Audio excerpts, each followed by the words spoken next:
Hello, my name is Aaron Claiborne with Wisconsin Voices for Recovery, and today I have Jason here to share his experience about stigma.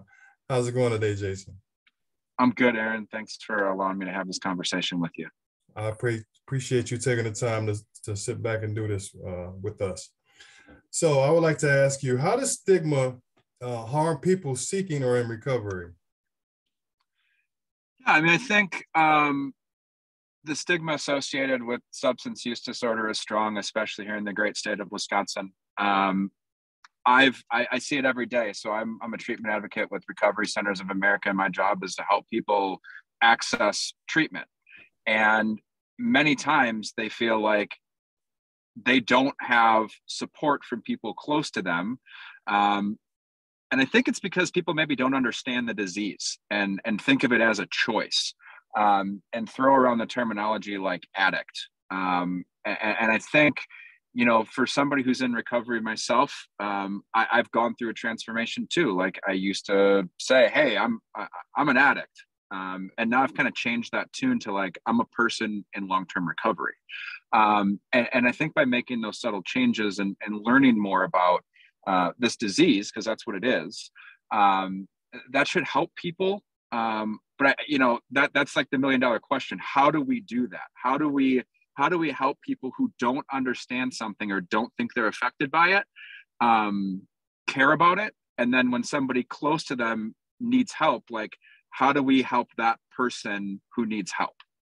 Like it's that's like to me the $1 million question. So yeah, it's definitely it's a barrier for people. People don't want to talk about it. They don't want to tell their boss about it. It's not like if you have cancer and you have to be off and you have to do chemo. People do meal trains and they mow your lawn and they pick up your kids from daycare. Most people who are accessing or trying to access treatment or are in treatment are doing it, kind of in the dark.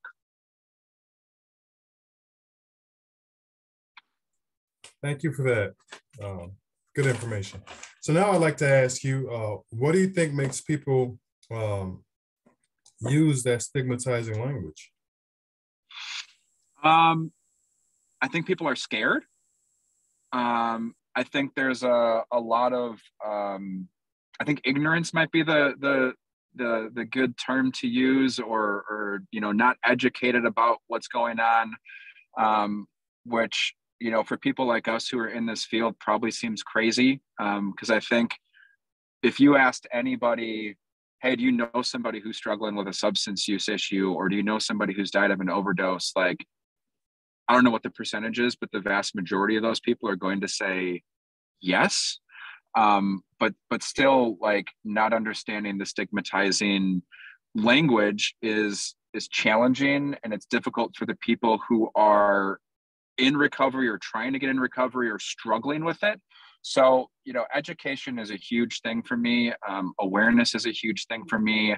I've gone so far as to like texting my buddies about their children, like, hey, have you talked to your kids about substance use disorder? And they're like, Fritz, they're 5. And I'm like, yep, they are. Right. And I think it's kind of on us right now in the field, and for people who we are close to, friends and family members, to bring this conversation to the table, albeit an uncomfortable one in the beginning. But we need to be able to talk about substance use disorder freely, like we talk about other diseases and other issues, diabetes, cancer. I mean, if somebody close to you had diabetes, would you ever introduce them and say like, hey, this is my brother, he has diabetes because he eats too much chocolate cake? Like, no, that's crazy. So why do we talk about people who are struggling with substance use issues in that way? Right, like, hey, here's my brother, look out, in a little while he's going to be tanked. Like, oh, my brother's an addict, my friend's this, my friend's that. Like, I don't know, I really struggle with the language. And there are people who are in recovery who still use that terminology about themselves, and like if that's what they want to do, I think that's okay. But where we get into that gray area is where, when somebody might classify themselves as an addict, but then, you know, talk about somebody else as an addict as well, where that person, you know, isn't comfortable with it. But hey, I call myself an addict. And so because I'm an addict, you're an addict. And I go, you know, maybe that's the second $1 million question, Aaron. I don't know how we fix those things other than having conversations like this and getting it out into the public and hosting events and having open forums, and just knowing that it's okay to have substance use disorder.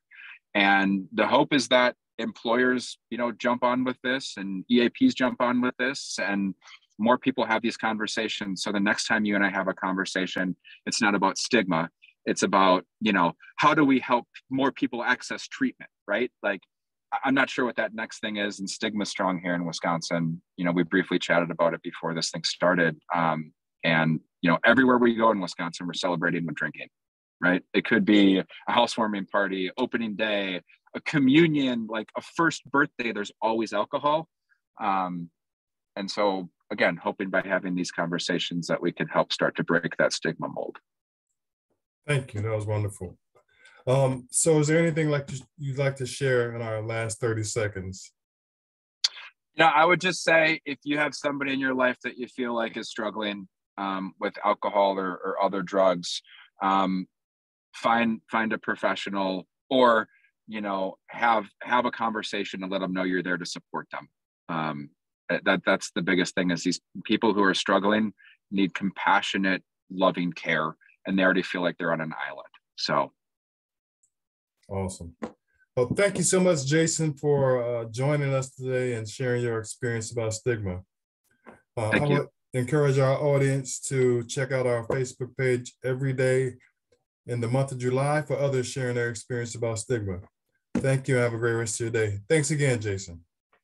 Yep. Thank you.